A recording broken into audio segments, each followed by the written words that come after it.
Hi, this is Rebecca from ChemKnits, and I'm here today for some dyeing fun.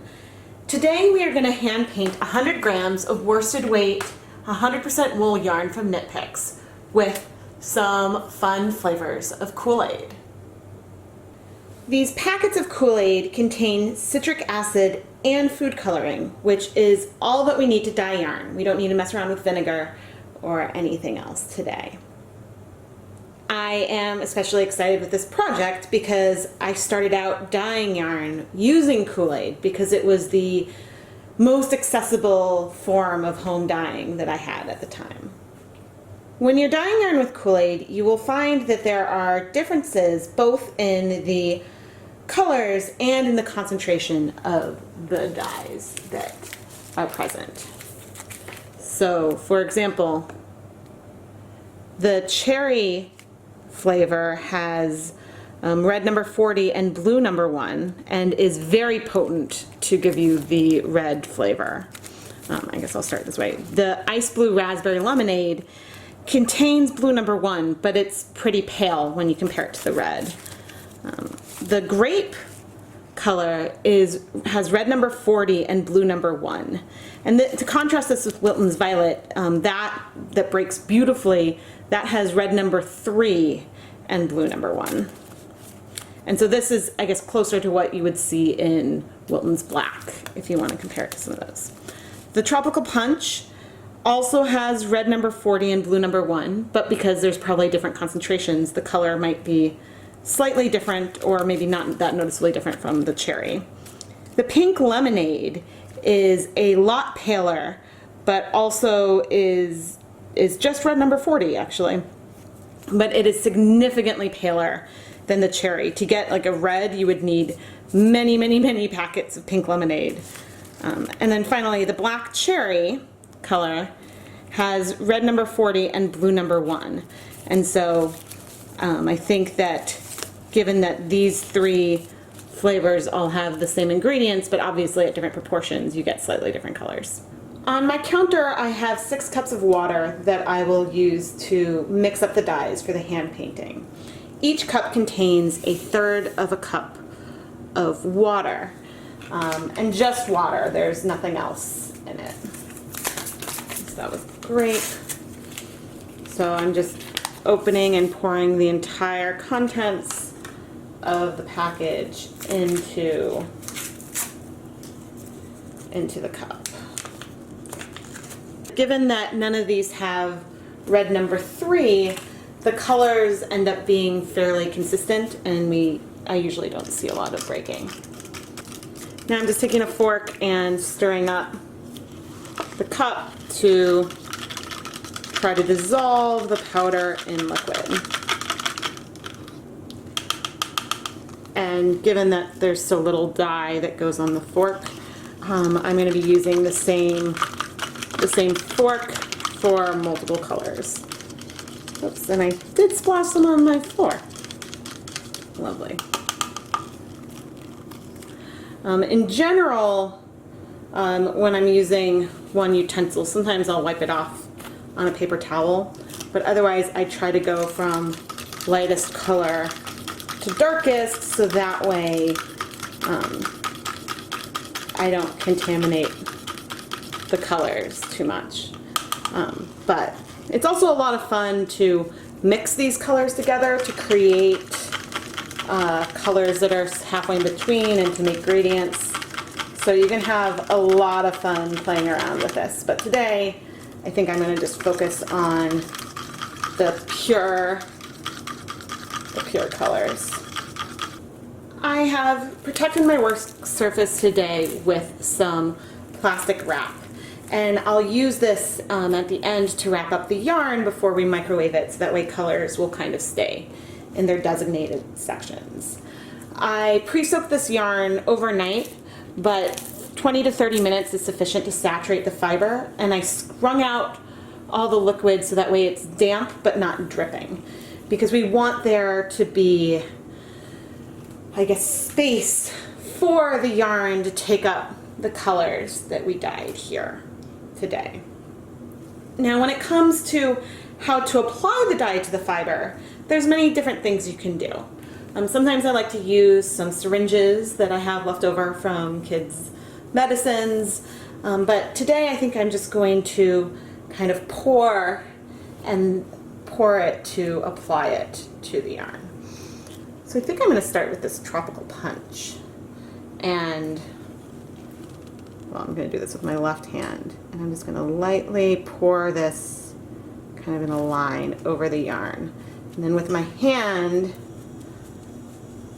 I will massage it in place. And so you can see it spreading out, and you want to make sure that you get coverage throughout that whole area.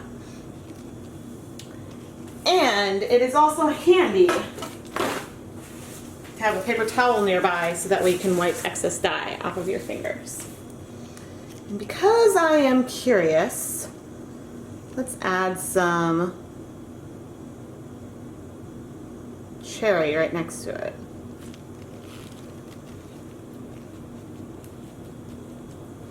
So what do we think?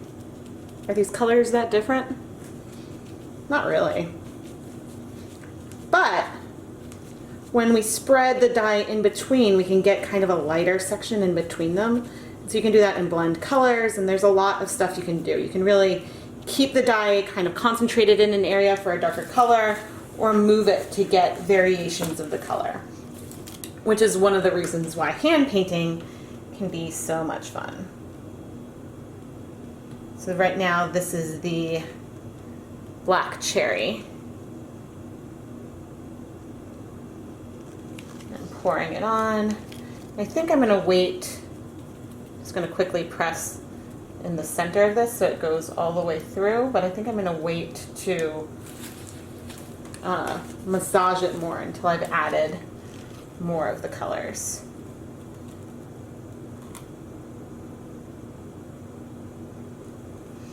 So I've frequently observed, and other people have observed as well, that the grape doesn't look very purple. It looks kind of black.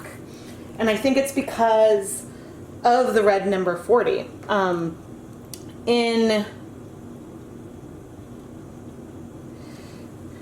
When we looked at black food colorings, they tend to use red 40 versus red number 3, which I think gives us that really, the red number 3 is what gives us that really, really bright magenta.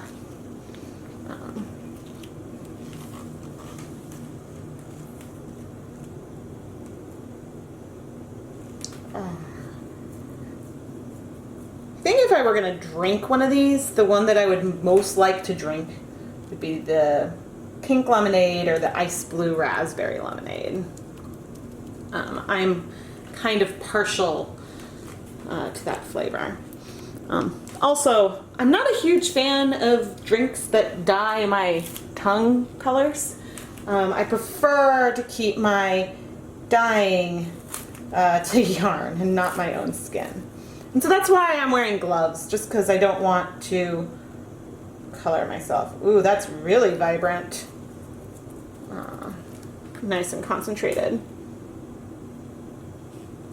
So you'll probably notice that there's not much of a pattern that I have going on here. So obviously there will be a pattern repeat because I'm dealing with a skein of yarn right here, but the actual color changes themselves will be pretty random. And they also will change colors pretty quickly because you can see that I'm adding these stripes in really short segments. If you want a color to last for longer, then you would do a wider stripe and maybe do like a whole section, one color. And certainly you could do this as a gradient as well. And we could transition all the way from blue to the grape, from the blue raspberry to a grape, kind of along the length of the yarn. But it's fun to not do a strict gradient every once in a while. It's really starting to smell like a tropical fruit punch in here.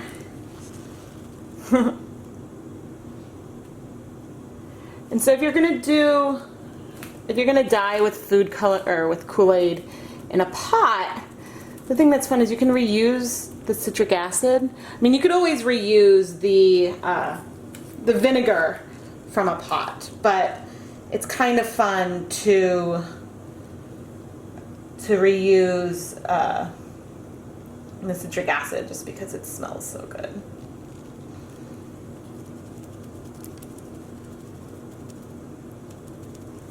Yeah, so the less, I guess the more concentrated the color is on a section, obviously the darker color you'll get. But the more water that's in the yarn when you start hand painting will kind of make it harder to add more dye, because the dye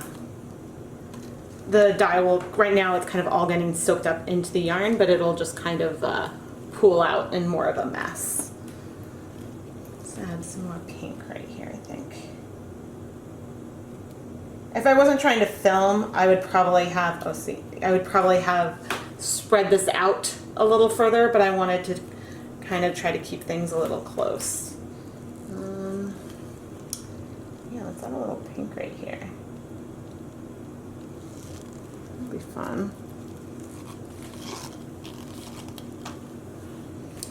And I still have a lot of my Tropical Punch.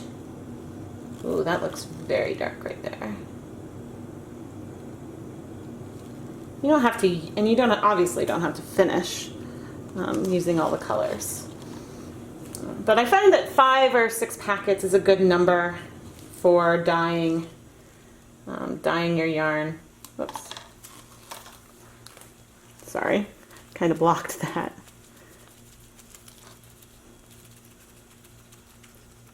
But yeah, some color mixing, getting some more purples. Yeah, I think the red 40 just doesn't make for the best purple. It kind of overpowers the blue a bit. Oh, more cherry. Don't mind if I do.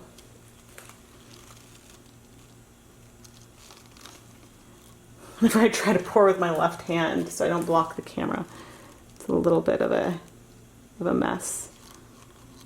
And there.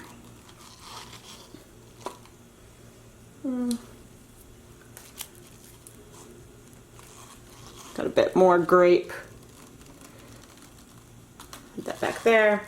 Okay, and they're mostly done. I've got a little bit left in 2 of the cups, but now I can focus a bit on massaging the colors around to try to avoid having a ton of bright white patches. But what you can see right now is that the colors aren't necessarily moving super far. There this grape is, because there's a lot more food coloring there. But allowing the colors to sit a bit, they start to bind to the yarn, and so then you start to get more variation. Like in this section, it's all red, but there's a lot of variation within that red. And so even the blues are a little bit in place.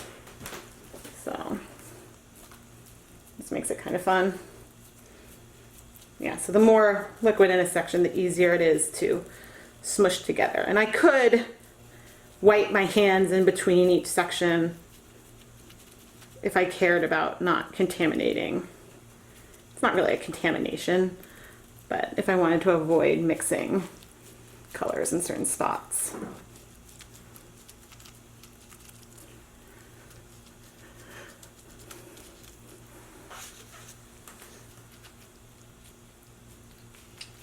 Yeah, but it's amazing that, you know, we'll need heat to help set the color, but a lot can happen before you even start. And you'll want to check inside the skein in places to make sure that your color has penetrated all the way through, if that's what you're going for. If you don't mind there being white sections, then I think that there's some really cool techniques you can do where you apply dye to the top of fiber and it doesn't penetrate all the way. So like I'm digging these pale sections over here. But yeah, I think we've got a pretty stunning yarn. I set my dye cups aside because I will rinse and reuse them. And now I am going to just kind of roughly wrap this plastic wrap up and around the skein of yarn to help kind of keep different segments apart. And then one thing that you can do is take the fiber and roll it into what we might call a jelly roll. And this one is a pretty wide one. But part of the rationale behind this is that with the plastic in between different sections, you're helping keep the colors separate. And you don't really want to press it too much because there's a lot of liquid in here. And so this is kind of like a modified jelly roll, not quite the way I always do it. And let's see if this will fit on top, kind of. Sometimes I'll cover it with plastic wrap. I don't really want to smush it too much, but I'm just kind of placing this steam lid on top. I'm now going to microwave the yarn in 2-minute intervals. The rationale for adding something on top is you don't want the fiber to dry out, but I'll keep an eye on it as I microwave it. I heated the yarn for 2 minutes and then immediately another 2 minutes. And now almost 20 minutes later, it is still piping hot. So I think that that is more than enough heat to help the dye set. Yeah, it's still very warm to touch. And so I'm going to let this cool completely before we unwrap it and rinse out all of the excess dye. The jelly roll is cool now, and you can see that there is some dye along the bottom that never really absorbed to any yarn. Let's take this out. Ooh, that is really, really pretty. We've got some nice deep reds and blues and purples. A lot of the blue sections have shrunk. They've been overtaken by some of the purple and reds, which I think is beautiful. So these blue sections that we're seeing aren't the result of breaking, but are really pretty. There is a lot of dye left in here, and ooh, it smells so good. So I'm going to turn on some water because I'm curious to see right off the bat how much color runoff we see. And the answer is actually not that much. Most of this dye has in fact absorbed the yarn, which is a very, very good thing. So I'm adding some dish soap to this dye bath, and there is a hint of pink, so I am going to keep rinsing this until the waters run clear. And the colors will dull a bit when the fiber dries, but it's a very, very pretty yarn. So I am really excited. I'll be back when it's dry to show you what we got. Here is the finished dried yarn. And my first instinct was to be really impressed with how vibrant the reds came out. I sort of expected that they would dull a bit more, kind of like how, you know, the grape is paler, but I forgot just how much food coloring there is in cherry Kool-Aid, and probably the tropical punch as well, because they really want the color of the drink to be really bold, which means that they need a lot of food coloring. And hey, that works out to our benefit because we get these gorgeous, gorgeous colors.